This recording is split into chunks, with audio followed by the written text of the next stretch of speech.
अस्सलाम वालेकुम dear students, welcome to my YouTube channel the inspire academy. Students, आज हम लोग 9th क्लास की फ़िज़िक्स उसका first chapter physical quantities and measurement, उसका topic branches of physics discuss करेंगे। स्टूडेंट्स, फिज़िक्स को 9 मेजर ब्रांचेस में डिवाइड किया गया है, तो आए सबको वन बाय वन डिस्कस करते हैं। स्टूडेंट्स, हमारे पास जो फिज़िक्स की फर्स्ट ब्रांच है वो है mechanics. The branch of physics in which we study about motion of object, its causes and effect are called mechanics. यानी फिज़िक्स की वो शाख जिसके अंदर हम किसी भी ऑब्जेक्ट की मोशन को, उसके काजेज को और इफ़ेक्ट को डिस्कस करते हैं, उसको हम लोग मैकेनिक्स बोलते हैं। स्टूडेंट्स, अब हमारे पास जो ऑब्जेक्ट मोशन कर रहा है उसकी जो मोशन होगी वो लीनियर हो सकती है, सर्कुलर हो सकती है या फिर कर्व्ड हो सकती है। अब उस मोशन की वजह क्या थी? उस मोशन की वजह थी, जो काज था वो था फोर्स। यानी फोर्स की वजह से बॉडी ने एक जगह से दूसरी जगह मूव किया है। इफेक्ट, अब इफेक्ट क्या हुआ है? तो students, loss of energy effect हुआ है इसके अंदर। जब कोई बॉडी मोशन में थी तो जब ऐसा ऐसा रुकती गई है, उसके ऊपर हमने फोर्स लगाई, फोर्स की वजह से वो मोशन में आ गई और ऐसा ऐसा फोर्स कम होती गई, वो रुकती गई, तो उसके अंदर से लॉस ऑफ एनर्जी होता गया। यानी एक वक्त आएगा जब उसके अंदर से टोटल एनर्जी लॉस हो जाएगी और वो रुक जाएगी। यानी एक आदमी वो दौड़े जा रहा है, तो वो अचानक से एक वक्त आएगा कि वो रुक जाएगा और देन उसकी जो एनर्जी है वो सारी लॉस हो जाएगी। स्टूडेंट्स, नेक्स्ट ब्रांच जो हमारे पास है वो है heat. The branch of physics in which we study about modes of heat and its effects. Students, ये फिजिक्स की वो शाख है जिसके अंदर हम लोग हरारत के मोड्स, यानी कि हरारत को किन तरीक़ों से मुंतकिल किया जा सकता है और इफ़ेक्ट, इसके असरात, इनको डिस्कस करते हैं। मोड्स स्टूडेंट्स, हमारे पास 3 मोड्स होते हैं हरारत को मुंतकिल करने के। कंडक्शन है, कन्वेक्शन है और रेडिएशंस है। स्टूडेंट्स, जो इफ़ेक्ट होगा हरारत का किसी भी ऑब्जेक्ट के ऊपर, किसी भी बॉडी के ऊपर, लाइक एज हमारे पास एक है सॉलिड टू लिक्विड, यानी कि कोई भी सॉलिड चीज़ है तो उसको अगर हम हीट देते हैं तो वो क्या हो जाएगी? वो लिक्विड फॉर्म बन जाएगी। लाइक एज हमारे पास एक ब्लॉक है आइस का, हमारे पास एक ब्लॉक ऑफ आइस है, यानी कि बर्फ़ का एक टुकड़ा है। जब हम इसको नीचे से हीट अप करेंगे तो स्टूडेंट्स ये लिक्विड में कन्वर्ट हो जाएगा, यानी लिक्विड बन जाएगा, इस टाइप का ये लिक्विड बन जाएगा। स्टूडेंट्स, जो हमारे पास नेक्स्ट ब्रांच है फिजिक्स की वो है sound. The branch of physics in which we study about productions of sound, properties and applications of sound. यानी इसके अंदर हम साउंड की प्रोडक्शन को, यानी साउंड किस तरह पैदा होती है, प्रॉपर्टीज, इसकी प्रॉपर्टीज क्या हैं और एप्लीकेशंस को डिस्कस करते हैं। स्टूडेंट्स, कोई भी साउंड है वो तब तक पैदा नहीं होती जब तक किसी भी बॉडी के अंदर वाइब्रेशन पैदा नहीं होती। तो स्टूडेंट्स, जो हमारे पास प्रोडक्शन ऑफ साउंड है वो वाइब्रेशन की वजह से पैदा होती है। जब कोई बॉडी वाइब्रेट करती है देन हमारे पास साउंड पैदा होती है। प्रॉपर्टीज, हमारे पास जो साउंड की प्रॉपर्टीज हैं वो फ्रीक्वेंसी है, वेवलेंथ है, एम्पलीट्यूड है, सो ऑन। एप्लीकेशंस, हम एक एप्लीकेशन की बात करते हैं। मिसाल के तौर पर हमारे पास एक समंदर के अंदर एक ये बोट है, ये हमारे पास एक बोट है। हम समंदर की गहराई का पता लगाना चाह रहे हैं, तो हम लोग साउंड की वेव को यूं भेजेंगे समंदर की गहराई में और ये रिफ्लेक्ट होकर वापस आएगी, जिसकी वजह से हम समंदर की गहराई का पता लगा सकते हैं साउंड वेव के ज़रिए। स्टूडेंट्स, नेक्स्ट एप्लीकेशन जो हमारे पास है वो है light. The branch of physics in which we study about properties and working of optical instrument. Students, properties हमारे पास, अब जो फिज़िक्स की ब्रांच जो थी लाइट, इसके अंदर हम लोग लाइट की प्रॉपर्टीज़ डिस्कस करते हैं। यानी प्रॉपर्टीज़ क्या हैं? रिफ्लेक्शन है, रिफ्रैक्शन है, उसके बाद कन्वर्जिंग है, डाइवर्जिंग है, ये हमारे पास प्रॉपर्टीज होंगी लाइट की। अब वर्किंग ऑफ ऑप्टिकल इंस्ट्रूमेंट कौन से हैं? अब ऑप्टिकल इंस्ट्रूमेंट वो इंस्ट्रूमेंट होते हैं जिनके अंदर ऑप्टिकल लेंस लगा होता है। मिसाल के तौर पर मैक्रोस्कोप के अंदर ऑप्टिकल लेंस लगे होते हैं। उसके बाद हमारे पास टेलीस्कोप के अंदर हमारे पास ऑप्टिकल लेंस लगे होते हैं। तो हम कह सकते हैं कि हमारे पास जो फिजिक्स की ब्रांच लाइट है, इसके अंदर हम लोग लाइट की प्रॉपर्टीज और वर्किंग ऑफ ऑप्टिकल इंस्ट्रूमेंट का मुताला करते हैं।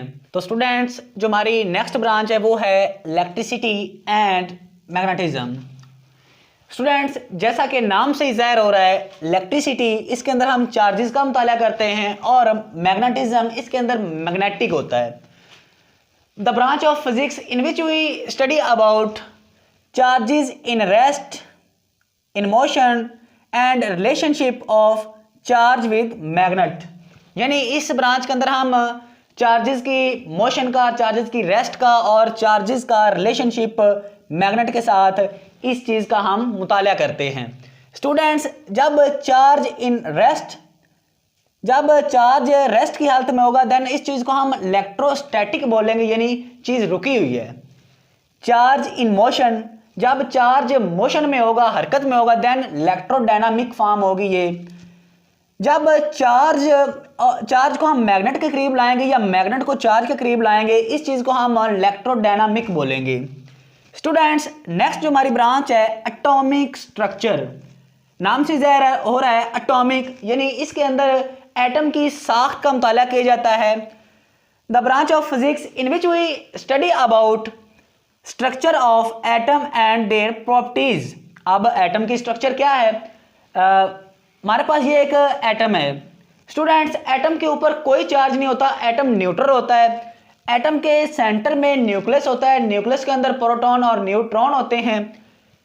न्यूक्लियस के ऊपर पॉजिटिव चार्ज होता है, न्यूक्लियस के अराउंड इलेक्ट्रॉन मूव करते हैं और इलेक्ट्रॉन के ऊपर नेगेटिव चार्ज होता है। प्रॉपर्टीज, अगर हम इसकी प्रॉपर्टीज की बात करें तो हमारे पास ये दो एटम हैं। ये दो एटम हैं। अगर इस एटम के अंदर से हम लोग इलेक्ट्रॉन एक खारिज कर दें, बाहर निकाल दें, तो ये हमारे पास जो एटम होगा इसको हम पॉजिटिव आयन बोलेंगे। फिर अगर एटम के अंदर हम एक इलेक्ट्रॉन दाखिल कर दें तो उसको हम नेगेटिव आयन बोलेंगे। स्टूडेंट्स, जो नेक्स्ट ब्रांच हमारी वो है nuclear physics. The branch of physics in which we study about properties of nucleus and their behaviour. इसके अंदर हम लोग न्यूक्लियस की प्रॉपर्टीज और उसके बिहेवियर का मुताला करते हैं। प्रॉपर्टीज क्या है? जैसे हमने पीछे पढ़ा एटम के बारे में कि एटम एक न्यूट्रल होता है, इसके सेंटर में न्यूक्लियस होता है और न्यूक्लियस के अराउंड ऑर्बिट में इलेक्ट्रॉन गर्दिश करते हैं। इलेक्ट्रॉन के ऊपर नेगेटिव चार्ज होता है, न्यूक्लियस के ऊपर पॉजिटिव चार्ज होता है। तो जो न्यूक्लियस है ये इलेक्ट्रॉन को अपनी जानब कशिश करेगा या खींचेगा। तो ये हमारे पास प्रॉपर्टीज थी न्यूक्लियस की। अगर हम न्यूक्लियस के बिहेवियर की बात करें तो जो हमारे पास दो रिएक्शन होते हैं, एक फिजन रिएक्शन होता है और एक फ्यूजन रिएक्शन। फिजन रिएक्शन के अंदर अगर हमारे पास एक एटम है, एटम के न्यूक्लियस के ऊपर हम बाहर से ला के कोई न्यूट्रॉन मार दें तो क्या होगा कि एटम का न्यूक्लियस दो न्यूक्लियाई में तब्दील हो जाएगा, मजीद दो न्यूक्लियस में।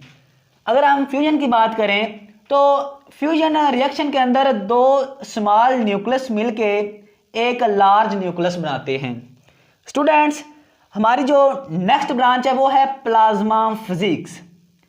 The branch of physics in which we study about production and properties of ionic state. किसी भी आयनिक स्टेट की प्रोडक्शन और प्रॉपर्टीज का मुताला प्लाज्मा फिजिक्स कहलाता है।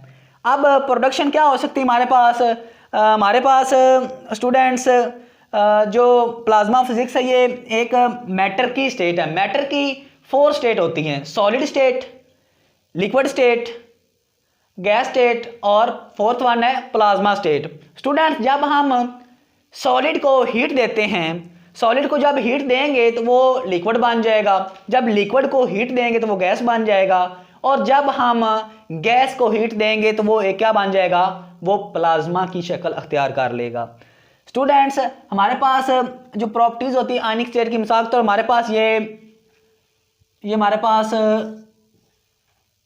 4 एटम है। अगर इनके अंदर से एक एक इलेक्ट्रॉन निकाल लिया जाए तो ये पॉजिटिव आयन बन जाएंगे। एक इलेक्ट्रॉन हमने निकाल लिया है, ये हमने एक इलेक्ट्रॉन इसके अंदर से निकाला तो ये पॉजिटिव आयन बन गए सारे। स्टूडेंट्स हमारे पास जो लास्ट ब्रांच है फिजिक्स की वो है जियो फिजिक्स। जियो का मतलब होता है स्टूडेंट्स जमीन।